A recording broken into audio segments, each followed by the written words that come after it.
The पढ़ंतु IAS की daily dot series में आपका फिर से स्वागत है। चलिए शुरू करते हैं। ठीक, पॉजिटिव विचार के साथ स्वामी विवेकानंद के कोट के साथ स्टार्ट करते हैं। जीतने वाले किसी अवसर का इंतजार नहीं करते हैं, वे जीत के अवसर को बनाते हैं। ठीक है, चलिए पहला क्वेश्चन देखते हैं। ठीक, पहला क्वेश्चन छत्तीसगढ़ से।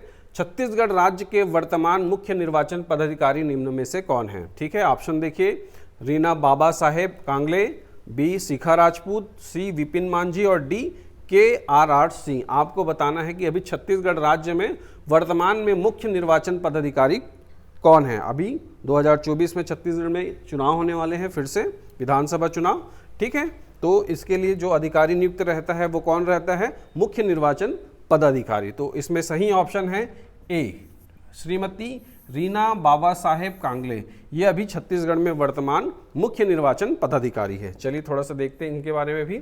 ठीक है, भारत निर्वाचन आयोग द्वारा राज्य में मुख्य निर्वाचन पदाधिकारी की नियुक्ति की जाती है। मतलब मुख्य निर्वाचन पदाधिकारी की नियुक्ति कौन करता है? भारत निर्वाचन आयोग। ठीक है, ये संसद द्वारा बनाए गए कानूनों के अनुसार, ठीक है, चुनाव संवैधानिक प्रावधानों के अंतर्गत किया जाता है। भारत में चुनाव संसद द्वारा बनाए गए कानूनों के अनुसार, ठीक है, चुनाव संवैधानिक प्रावधानों के अंतर्गत किया जाता है। ठीक है, मुख्य कानून लोक अधिनियम 1950 के अंतर्गत निर्वाचन रोल तैयार करना, संशोधन करना एवं चुनाव संचालन के सभी पहलुओं का कार्य किया जाता है। ठीक है, और क्या है? लोक अधिनियम 1950 की धारा 13A के अनुसार, है ना, प्रतिनिधित्व अधिनियम 1951 धारा 20 के अंतर्गत मुख्य निर्वाचन पदाधिकारी राज्य में चुनाव संबंधी कार्य भारत निर्वाचन आयोग के नियंत्रण,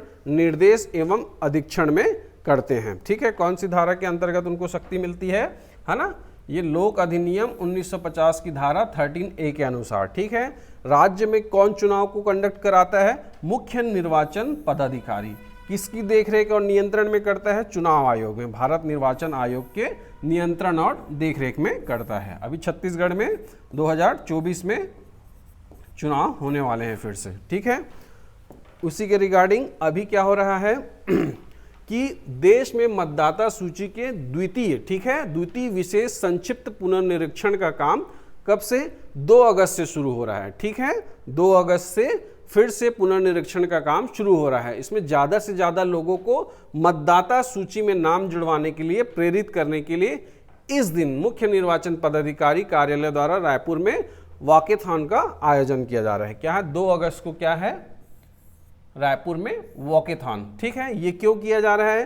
कि लोगों को जागरूक करने के लिए कि ज़्यादा से ज़्यादा लोग, है ना, अपना नाम मतदाता सूची में जुड़वाए। ठीक है, उनको प्रेरित किया जा रहा है। ठीक है, अब मुख्य निर्वाचन पदाधिकारी कौन? रीना बाबा साहेब कांगले। ठीक है, शहर के युवाओं से महिलाओं, वरिष्ठ नागरिकों, दिव्यांगों तथा तृतीय लिंग समुदाय के लोगों के, समाज सेवा संस्थाओं तथा शासकीय अधिकारी कर्मचारी से सभी को, ठीक है, इस वॉकेथॉन में भाग लेने की अपील की है। ठीक है, वॉकेथॉन कब? 2 अगस्त को हुआ। कहाँ से? जी रोड से, ठीक है, गांधी उद्यान की ओर शहीद स्मारक में समाप्त होगा। ठीक है, तो 2 अगस्त को क्या हुआ? वॉकेथॉन। ठीक है, ये क्यों था? लोगों को जागरूक करने के लिए कि आप अपना नाम मतदाता सूची में जुड़वाइए, ऐसा।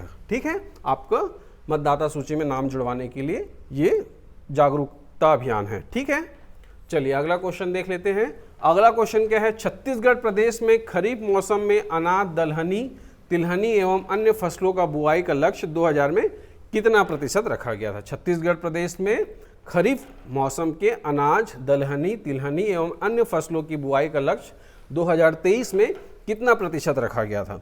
तो आपको ऑप्शन देख के बताना है 70%, 68%, 66% या इनमें से कोई नहीं। तो इसका सही आंसर होगा सी, 66%। ठीक है, खरीफ फसल मौसम का, ठीक है, कितना प्रतिशत लक्ष्य रखा गया था? 66%। ठीक है, चलिए थोड़ा डिटेल देख लेते हैं। ठीक है, खरीफ मौसम में अनाज, दलहनी, तिलहनी एवं अन्य फसलों का बुआई का कार्य तेजी से जारी है। अब तक कितने हजार हेक्टेयर में? 3201.44 हजार हेक्टेयर क्षेत्र में खरीफ फसलों की बुआई हो चुकी है, जो इस साल की बुआई के लक्ष्य का 66% है। ठीक है, ठीक, चलिए जो आगे देख लेते हैं, छत्तीसगढ़ से फिर से एक क्वेश्चन। 1 अगस्त को मुख्यमंत्री श्री भूपेश बघेल ने युवाओं से भेंट मुलाकात का कार्यक्रम कौन से संभाग में हुआ? छत्तीसगढ़ के मुख्यमंत्री भूपेश बघेल की युवाओं से भेंट मुलाकात का कार्यक्रम कौन से संभाग में हुआ? ठीक है, 1 अगस्त को, तो 1 अगस्त को कहाँ हुआ है ना? 1 अगस्त को देखिए ऑप्शन क्या क्या है, बिलासपुर, रायपुर, दुर्ग या बस्तर। ठीक है, तो इसका सही आंसर है 1 अगस्त को बिलासपुर संभाग में हुआ। 1 अगस्त को बिलासपुर, ये दूसरा था। ठीक है, पहला कहाँ हुआ है? फर्स्ट, ठीक, 23 जुलाई को रायपुर में हुआ था। सबसे पहले रायपुर में हुआ था, बलबीर जुनेजा स्टेडियम में, है ना, बलबीर जुनेजा इंडोर स्टेडियम रायपुर में फर्स्ट जो है ना युवाओं से भेंट मुलाकात था वो 23 जुलाई को हुआ था। अब सेकंड वाला कहाँ हुआ? 1 अगस्त को बिलासपुर में हुआ। ठीक है, बिलासपुर संभाग में हुआ। कहाँ हुआ, डिटेल आगे देखते हैं। ठीक है, भेंट मुलाकात का कार्यक्रम कहाँ हुआ? बहतराई स्टेडियम जिला बिलासपुर में हुआ। कहाँ हुआ? सेकंड जो भेंट मुलाकात का कार्यक्रम था बहतराई स्टेडियम बिलासपुर में हुआ। ठीक है, चलिए, इसके द्वारा मुख्यमंत्री युवाओं के समक्ष प्रस्तुत होकर उनकी समस्याओं को सुनते हैं और उनका समाधान भी करते हैं। ठीक है, चलिए आगे बढ़ते हैं। ठीक, छत्तीसगढ़ से एक और क्वेश्चन। अविभाजित मध्य प्रदेश के प्रथम मुख्यमंत्री कौन थे? अब यहाँ पे आपको पूछ रहा है कि अविभाजित मध्य प्रदेश के।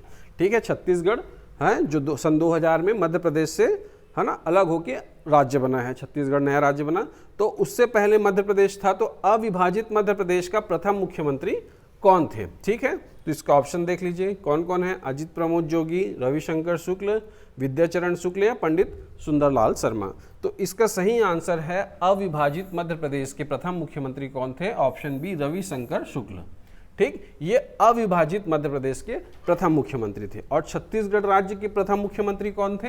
अजित प्रमोद जोगी। ठीक है, ये छत्तीसगढ़ राज्य के। ठीक है, छत्तीसगढ़ जब 2000 में है ना 1 नवंबर 2000 को जब नया राज्य बना तब अजित प्रमोद जोगी उसके नए मुख्यमंत्री बने। ठीक, और विद्याचरण शुक्ल है ना रविशंकर शुक्ल के बेटे हैं। ठीक है, चलिए आगे देखते हैं।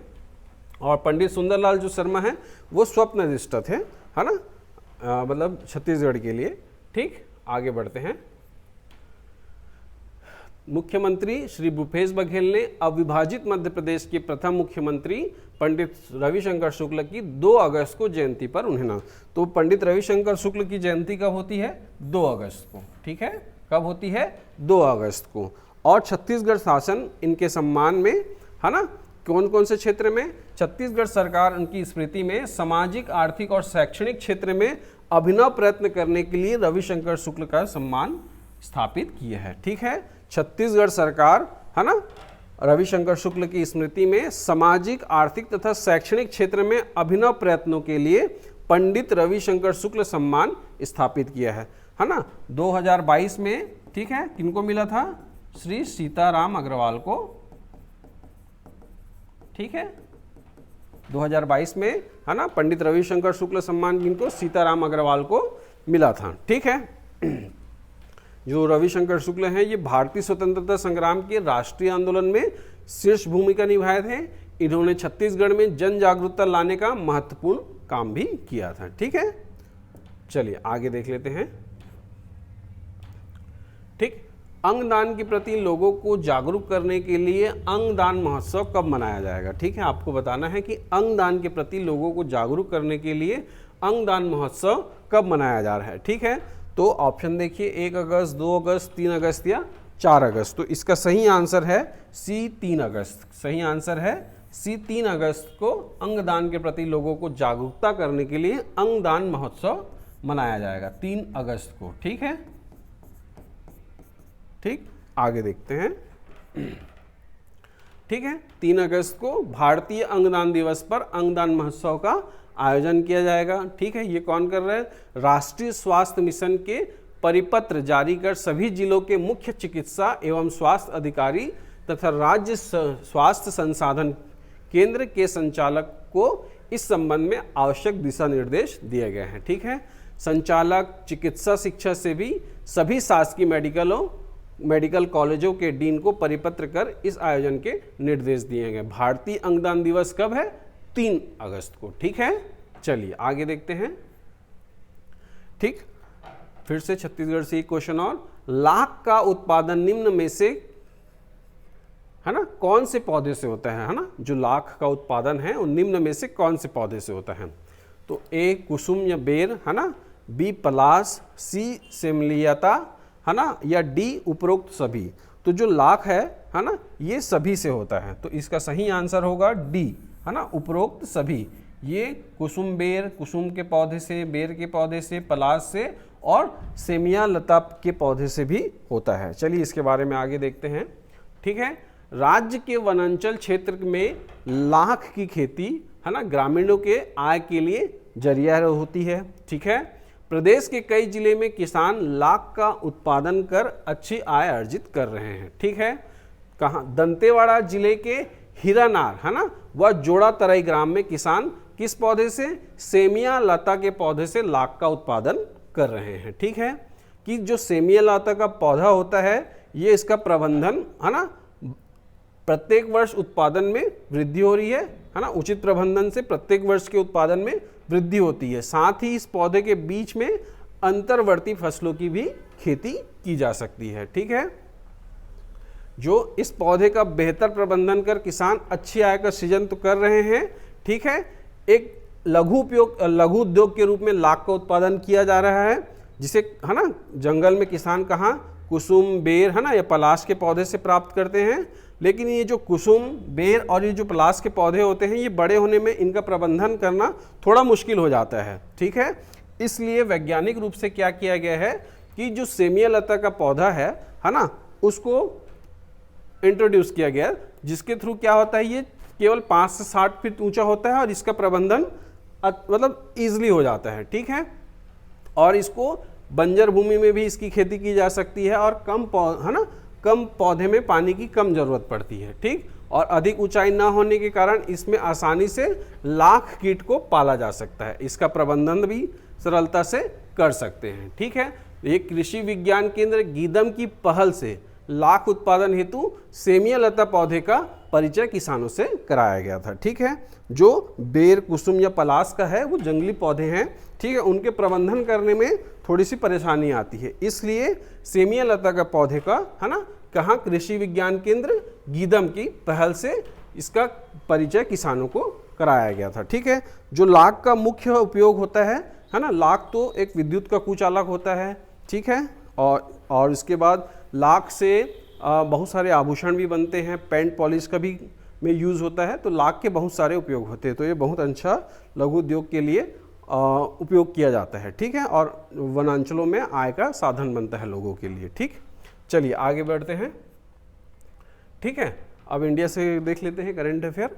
ठीक है, भारत का पहला स्वदेशी रूप से विकसित किफायती हल्का ultra fast high field next generation magnetic resonance imaging या एमआरआई स्कैनर किसने विकसित किया है? ठीक है, जो एमआरआई मशीन होती है ना, magnetic resonance imaging MRI machine, है ना, जो स्वदेशी रूप से, ठीक है, स्वदेशी रूप से किसने विकसित किया है? ठीक है, ऑप्शन देख लीजिए, voxel grids innovation private limited, है ना, या बी जी हेल्थ केयर, या सी सीमेंस, है ना, हेल्थ केयर्स, या डी फिलिप्स हेल्थ केयर। ठीक है, तो इसका सही आंसर है ए, है ना, voxel grid innovation private limited के द्वारा, है ना, इसको स्वदेशी रूप से पहला एमआरआई स्कैनर विकसित किया गया है। इसके बारे में थोड़ा देख लेते हैं। ठीक है, केंद्रीय मंत्री अभी जितेंद्र सिंह ने नई दिल्ली में भारत का पहला स्वदेशी रूप से विकसित किफायती हल्का ultra fast high field next generation magnetic resonance imaging machine को लॉन्च किया। किसने लॉन्च किया? है ना, केंद्रीय मंत्री जितेंद्र सिंह ने। ठीक है, केंद्रीय मंत्री जितेंद्र सिंह ने। ठीक है, एमआरआई मशीन को, ये स्वदेशी निर्मित है। ठीक है, इसको voxel grids innovation private limited और जैव प्रौद्योगिकी विभाग के द्वारा राष्ट्रीय बायोफार्म मिशन के तहत, किसके तहत? राष्ट्रीय बायोफार्मा, है ना, राष्ट्रीय बायोफार्मा मिशन के तहत MRI स्कैनर को विकसित किया गया है। कौन विकसित किया है? Voxel grids innovation private limited, जय प्रौद्योगिकी विभाग के राष्ट्रीय बायोफार्मा मिशन के तहत इसको विकसित किया गया है। ठीक है, चलिए आगे देख लेते हैं। ठीक है, विविध से अभी हाल ही में है ना नरेंद्र मोदी जी को लोकमान्य तिलक पुरस्कार 2023 से सम्मानित किया गया है। किनको सम्मानित किया गया है लोकमान्य तिलक पुरस्कार से? नरेंद्र मोदी जी को लोकमान्य तिलक पुरस्कार से सम्मानित किया गया है। ठीक है, ये लोकमान्य तिलक की विरासत का सम्मान करने के लिए कब से स्टार्ट किया गया था? 1983 में तिलक स्मारक ट्रस्ट द्वारा इस पुरस्कार का गठन किया गया था। ठीक है, ये किन लोगों को दिया जाता है? जे लोग है ना जिन्होंने राष्ट्र के प्रगति और विकास के लिए काम किया है। जो तिलक सम्मान किनको दिया जाता है? जिन्होंने राष्ट्र की प्रगति और विकास के लिए काम किया है और जिनके योगदान को केवल उल्लेखनीय और असाधारण रूप में देखा जा सकता है। ठीक है, हर साल कब? 1 अगस्त को। ठीक है, 1 अगस्त को क्या रहता है? लोकमान्य तिलक की पुण्यतिथि होती है। लोकमान्य तिलक की पुण्यतिथि होती है, तो 1 अगस्त को ही ये लोकमान्य तिलक पुरस्कार दिया जाता है। ये प्रधानमंत्री मोदी इनके पुरस्कार के 41 है ना 41वें प्राप्तकर्ता है। ठीक है, इससे पहले किनको किनको मिल चुका है? शंकर दयाल शर्मा, प्रणब मुखर्जी जो हमारे पूर्व राष्ट्रपति रहे हैं, श्री अटल बिहारी वाजपेयी, इंदिरा गांधी, मनमोहन सिंह और NR नारायण मूर्ति है ना जैसे बहुत से दिग्गजों को ये सम्मान मतलब लोकमान्य तिलक पुरस्कार दिया जा चुका है। ठीक है, चलिए आज के लिए इतना ही रखते हैं है ना। और आप हमारे डेली डॉट्स के जो करंट अफेयर के वीडियोस PDF आप हमारे टेलीग्राम चैनल से ले सकते हैं। आप उसको टेलीग्राम चैनल ज्वाइन कर लीजिए। ठीक है, इस QR कोड के थ्रू आप हमारे मोबाइल एप्लीकेशन को डाउनलोड कर सकते हैं और उसके फ्री सेक्शन में आपको करंट अफेयर की सारी चीज़ें फ्री में मिल जाएंगी। कुछ पेड कोर्सेज भी रनिंग है जैसे महिला है ना अधीक्षक का और हॉस्टल वार्डन है ना इस टाइप के कोर्सेज अभी रनिंग में हैं। और हमारी ऑफलाइन जो क्लासेस है वो सुंदरनगर में RBI ब्रांच के सामने चल रहा है। तो कोई भी एग्ज़ाम से रिलेटेड क्वेरी रहता है तो आप आके या फ़ोन नंबर में संपर्क करके मिल सकते हैं। आज के लिए इतना ही रखते हैं। Thank you.